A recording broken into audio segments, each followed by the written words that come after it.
con el trabajo sobre psicopolítica de Byung-Chul Han. Es uno de sus trabajos más conocidos. Es un texto en donde él muestra cuál sería su aporte, su tesis, y cómo él da un paso más adelante, según él mismo lo propone, después de Foucault. Lo que él dice es que si bien Foucault desarrolló el término de biopolítica, hoy la sociedad impone avanzar un poco más en la manera de comprender el poder actual y que debe entenderse entonces como un poder psicopolítico. Algunos elementos los hemos mencionado ya. El primero tiene que ver con que en la sociedad actual el sujeto se define como proyecto, es lo que hemos dicho reiteradamente a partir justamente de la pandemia y del mandato, porque además es imperativo que se menciona por todos los medios de comunicación el llamado a la reinvención del sujeto. Hay que reinventarse. Y entonces, eso mismo lo va a decir Byung-Chul Han. Somos un proyecto que constantemente se replantea y se reinventa, ¿no? Esta no será ni la primera ni la última reinvención del sujeto, sobre todo en estos tiempos que vienen y a partir de la lógica que comienza a imponerse. Pero lo que él va a decir es que cuando uno es el proyecto de sí mismo, ser el proyecto de uno mismo se convierte en una forma coactiva y en una forma de sometimiento. Pero como decíamos antes, no es un sometimiento a alguien, sino que es un sometimiento a uno mismo. Uno está entonces sometido a una coacción interna. El hay que reinventarse, fíjense, cuando lo hemos dicho, ya no aparece como un imperativo impuesto por otro, sino que aparece como un imperativo impuesto por uno mismo. Tengo que reinventarme. Entonces, eso necesariamente hace que esa libertad de reinvención, de ser un proyecto inacabado, de invertir en sí mismo, de programarse, hace que esa misma libertad se convierta en un poder coactivo sobre sí mismo, porque ese poder hacer se convierte en un deber y uno se lo impone como un deber. Tengo que hacer esto, tengo que hacer aquello, debo hacer tal cosa para mejorar. Y entonces todo el tiempo está autoexigiéndose. Y en esa autoexigencia, pues efectivamente comienzan a generarse una serie de efectos sobre lo que llamaríamos hoy la salud mental, o por lo menos sobre los estados de ánimo del sujeto.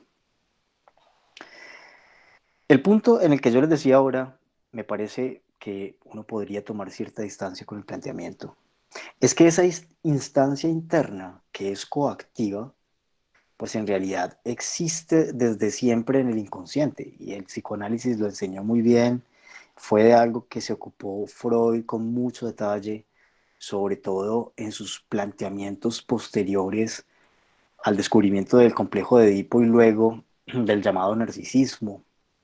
Fue lo que él denominó el superyo. El superyo es esa instancia interna del sujeto encargado de ejercer unas coacciones sobre él, encargado de someterlo, pero inclusive encargado de someterlo bajo esta misma lógica. Porque fíjense que aquí no hay un sometimiento prohibitivo, ¿cierto? Aquí no hay una serie de imperativos que prohíban al sujeto hacer algo, sino que más bien hay un sometimiento que lo que hace es incitarlo a actuar. Esa misma lógica es la del superyo, no es algo que yo pueda desarrollar ahora, pero si están interesados les invito a que lo recorran con Freud y se darán cuenta que esa instancia interna ya existía y que tenía esa misma condición. Era una instancia coactiva que incitaba al sujeto a tratar de actuar conforme a los ideales que se le imponían. Y esos ideales venían de un lado de las figuras parentales y de otro de la misma sociedad que habitaba. El superyo es entonces esa instancia de coacción interna. Y tal cual lo demostró Freud, cuando el superyo como imperativo se impone como instancia de coacción, pues es mucho más avasalladora, genera mucho más malestar en el sujeto que si fuera otro imponiéndole a hacer cosas. Esa instancia interna entonces se convierte en un ideal al cual no puede realmente cumplírsele.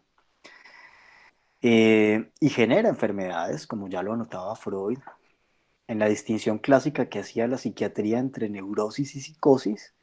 Lo que decía Freud justamente era que esa, ese conflicto entre el superyo y el yo lo que generaba eran psicosis. Una de esas psicosis estudiadas por él a partir de la formulación del superyo va a ser la melancolía. Digo esto porque justamente Byung-Chul Han anota que la enfermedad contemporánea que demuestra que este asunto sí está generando pues unas afectaciones en el sujeto son los cuadros de depresión, que la misma OMS ha dicho que es epidémico y casi pandémico. El suicidio, que la OMS ha dicho lo mismo acerca del suicidio.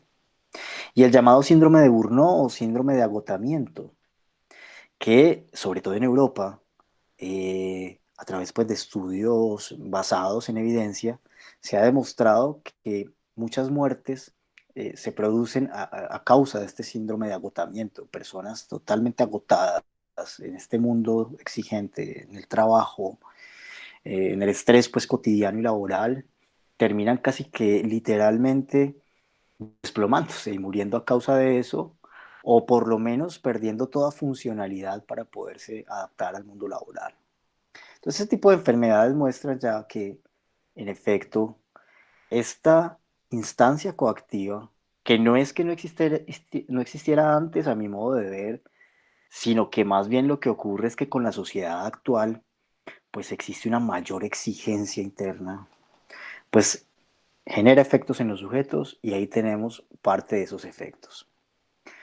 Eso muestra entonces, como lo decíamos ahora, a partir pues, de la pregunta que se hacía, que amo y esclavo confluyen en sí mismo. Entonces el sujeto es un amo que se explota a sí mismo de manera voluntaria, tal cual él lo dice. Y justamente esa explotación tiene afectaciones en su vida cotidiana, en sus relaciones y evidentemente en el trabajo. Entonces por eso la tesis de la autora iba a ser que el neoliberalismo es un sistema que explota la libertad. El neoliberalismo para Byung-Chul Han se sostiene a causa o a condición más bien de explotar la libertad del sujeto.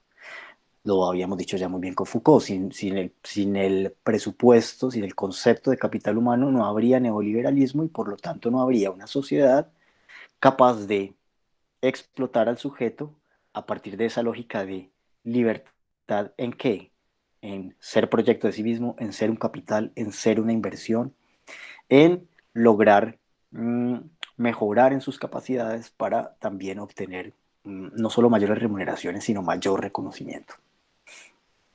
¿Qué implica entonces eso?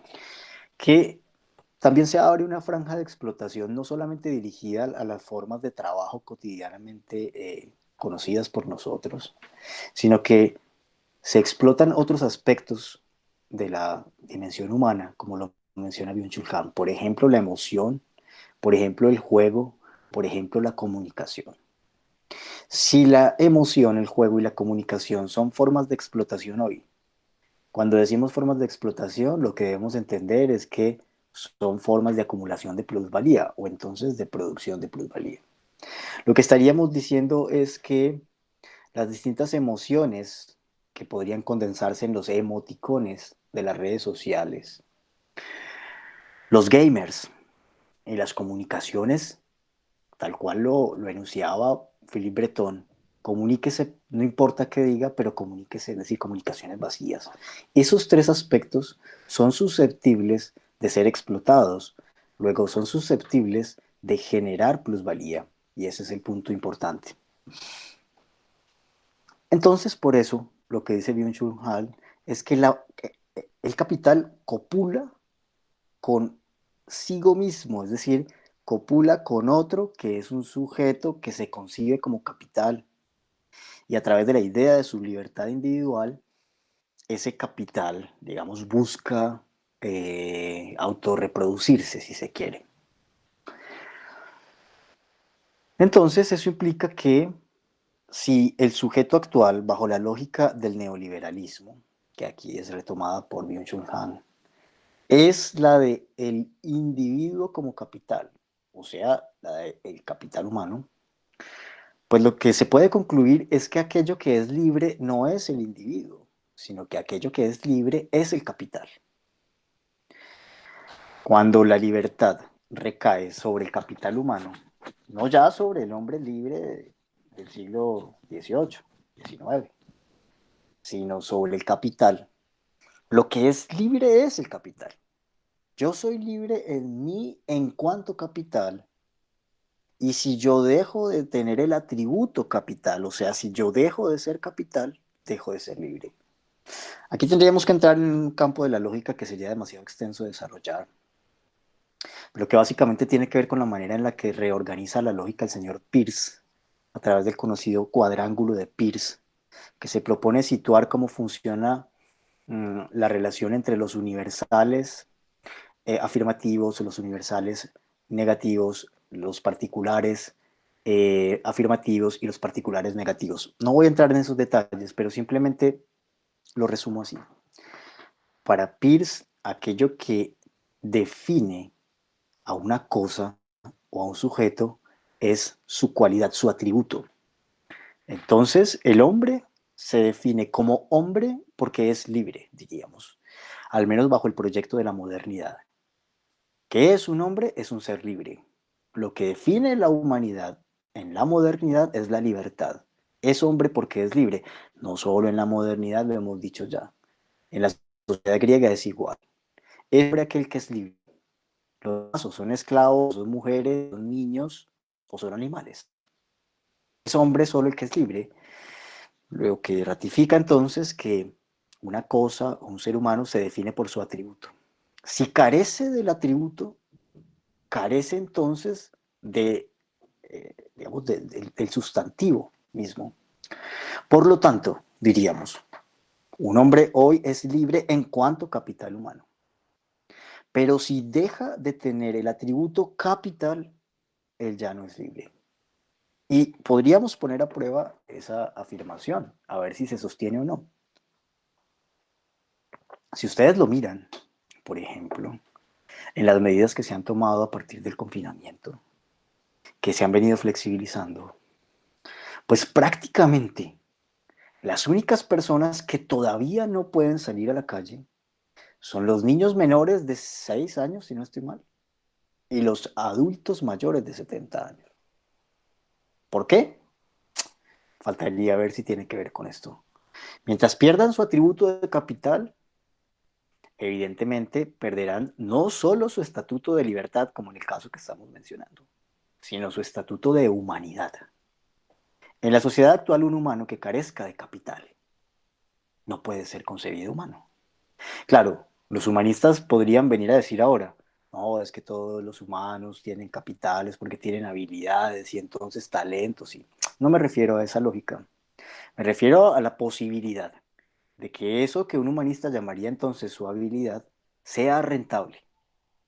Porque puede ser muy buena persona, puede ser muy buen amigo, puede ser muy hábil para conversar, lo que sea, pero si eso no produce capital, no es un atributo que permita decir que hay capital humano. La condición para que alguien o algo sea capital es que eso genere rentabilidad. Entonces también habría que verlo, ¿no? No basta con que yo diga con que todo el mundo es capital humano, sino que si yo digo que todo el mundo es capital humano, es necesario que aquel que es capital humano demuestre que lo es. ¿Y cómo lo demuestra? Pues justamente produciendo rentabilidad a través de una de sus características, de uno de los elementos que llama su propio capital. De lo contrario, ni es capital ni es humano. Bien, avanzo entonces. Eso implica necesariamente, cuando el neoliberalismo convierte al trabajador en empresario, y es en ese estricto sentido que yo decía ahora que el proletario marxista no existe. No existe fundamentalmente porque eh, ya no hay un trabajador. Ya no hay alguien que es un trabajador en términos estrictos para la economía, alguien que vende su fuerza de trabajo a cambio de una remuneración. Si el trabajador ya no vende su fuerza de trabajo, sino que pone en renta un capital, el trabajador se ha convertido en un empresario de sí mismo fundamentalmente. Entonces ha desaparecido el proletario. Ese trabajador de Marx no existe. Existe el empresario de sí. Se elimina, dice el mismo Byung-Chul Han, la clase trabajadora sometida a la explotación ajena y ahora cada uno es un trabajador que se explota a sí mismo siendo su propia empresa. Eso ratifica lo que decíamos ahora, por eso cada uno es amo y esclavo en sí mismo. Pero eso tiene otros efectos, porque también lo decía yo cuando hablaba de esa eh, dialéctica marxista, en donde hay un proletario que es proletario porque hay un capitalista que lo explota. Luego entonces hay un antagonismo, es lo que permite hablar de dialéctica. Hay una contradicción inserta en esa relación. Y el hecho de que exista esa contradicción es lo que permite que haya un dinamismo en la relación. Pero acá no existe esa dialéctica porque ya no hay entonces ese otro del cual liberarse o contra el cual luchar más que uno mismo. Y entonces al mismo tiempo ya no hay con quién agruparse para enfrentar al orden que genera la explotación. En Marx se trataba de que los trabajadores, reconociendo su condición, se asociaran de manera internacional, justamente, ¿no? La internacional socialista fue una de esas formas, para enfrentarse, para oponerse al capital global. Pero como no existe esa posibilidad en esta lógica que estamos mencionando, la manera de subvertir el orden, la manera sobre todo de revolucionar una sociedad parece verse amenazada porque no es posible construir un nosotros político, dice Byung-Chul Han, con capacidad para desarrollar una acción común. Claro, ustedes dirán, hasta hace poco teníamos unos movimientos sociales en las calles, sobre todo en Latinoamérica. Sí, eso muestra parte de la contradicción. ¿Hasta dónde eran o no movimientos sociales? Eso habría que evaluarlo con cierto detalle. Que eran movilizaciones ciudadanas bajo la lógica de las multitudes, que posiblemente es distinta a la de los movimientos sociales, es cierto, pero que bajo la lógica de la movilización de las multitudes no existe posibilidad de mantener estabilidad ni plataformas políticas, como si en un movimiento social. Creo que los hechos comienzan a demostrarlo. Sin embargo, claro, son expresiones y formas de resistencia que siguen siendo importantes. Sin embargo, allí estamos viendo entonces que la construcción de esas plataformas políticas para desarrollar una acción común de largo alcance parece verse amenazada.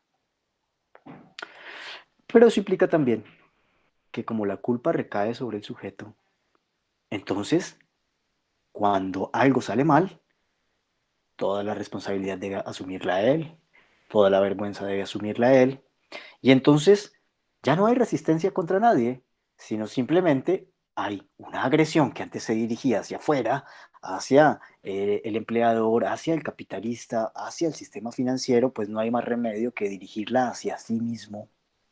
Y entonces la autoagresividad hace que el explotado deje de ser potencialmente un revolucionario y se convierta en un depresivo. Eso hace necesariamente entonces que los sujetos se vean arrojados a la depresión y al aislamiento. Y cuando las dos cosas se juntan, como ahora, aislamiento coactivo, desde luego, y depresión. ¿Por qué? Pues evidentemente porque las personas pierden su trabajo, porque no logran costear sus gastos con la situación actual, porque tienen que cerrar sus negocios. Entonces, aislamiento sumado a depresión, pues es una bomba, digamos, en términos de las afecciones de los sujetos. Y esa es un poco la situación que tenemos.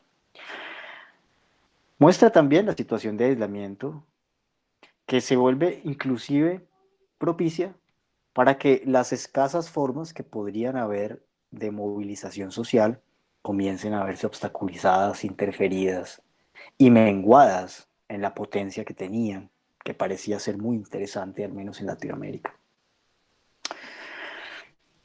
Entonces, necesariamente lo que ocurre acá es que ese sujeto que está aislado, ese sujeto que eh, se responsabiliza a sí mismo de su situación, ese sujeto que carga con toda la culpa por su condición, pues finalmente no tiene más libertad y más opción que situarse en el campo de la transparencia comunicativa, como ahora lo mencionábamos. Su libertad, si acaso queda algo de ella, solo puede resumirse en su libertad comunicativa intermediada como hoy. ¿Sí? Cualquiera diría, yo puedo tomar mi celular, llamar, yo puedo tomar WhatsApp, escribir, yo puedo entrar a Facebook y mirar fotos, lo que quieran. Hasta ahí llega entonces la libertad.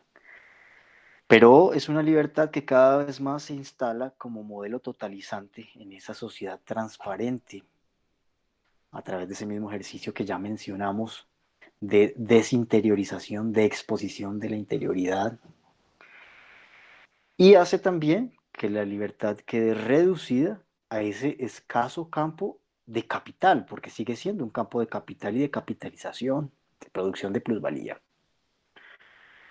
Evidentemente, eso muestra también que incluso en el caso más difícil para una persona, podría decirse, si es que lo es, o lo que llaman los europeos los ninis, alguien que ni trabaja ni estudia, pues inclusive ahí exista la posibilidad de mantener cierta libertad y cierta producción de plusvalía.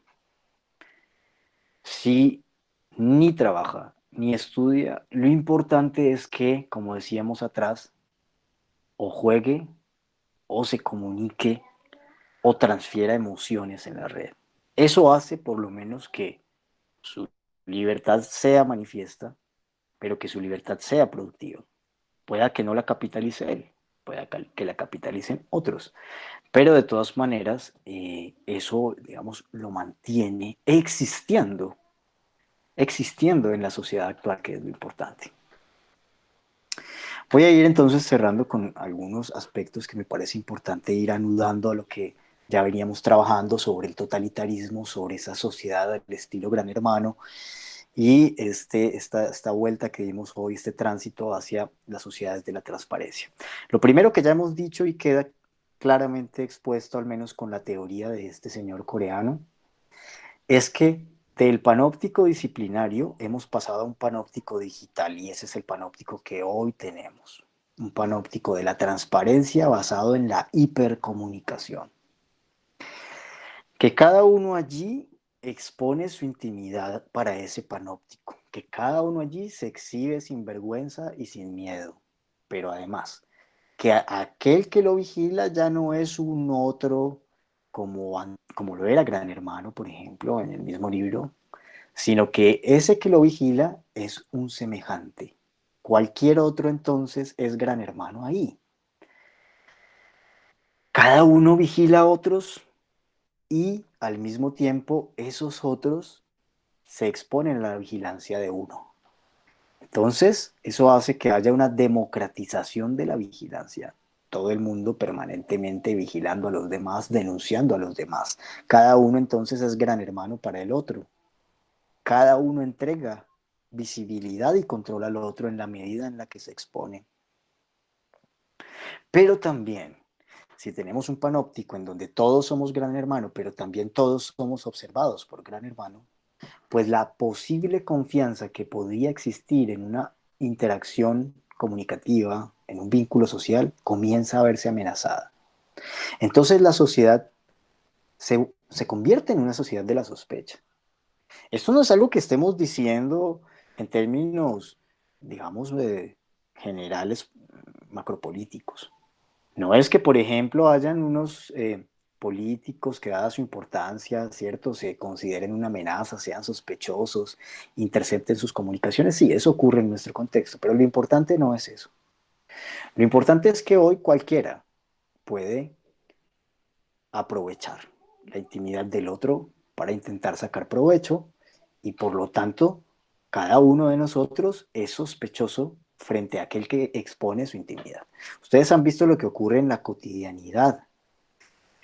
Personas dedicadas incluso a la extorsión a través de el sexting, a través de la captura de ciertas imágenes íntimas comprometedoras que luego permiten estafar a las víctimas. Por ejemplo, uno de los casos, ¿no?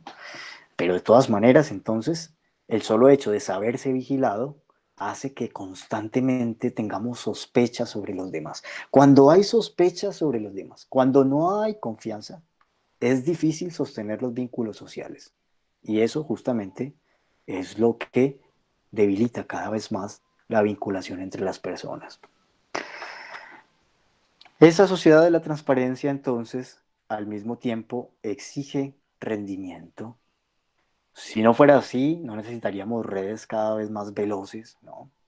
Esa sociedad de la transparencia instala más que nada entonces un imperativo económico que implica que el sujeto allí circule a gran velocidad, transfiera información a gran velocidad también. La transparencia entonces entra a convertirse en un imperativo de la economía. Es la economía misma la que exige esa transparencia. Los sistemas políticos hoy, por ejemplo, lo aprovechan también, dada la cuestión de la pandemia, pero creo que quien más lo ha hecho y lo ha hecho en provecho pues, de la capitalización, pues son las distintas empresas. Eso impide entonces configurar comunidades, como ya lo decíamos, esa desconfianza.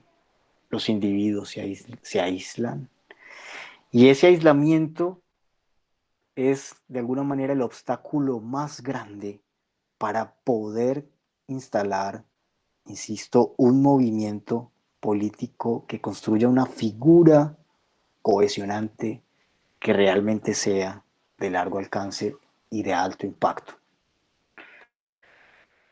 Estamos entonces en esa sociedad global que es un panóptico total, tal cual se soñó desde la utopía de la comunicación, solamente que ahora más bien privatizada.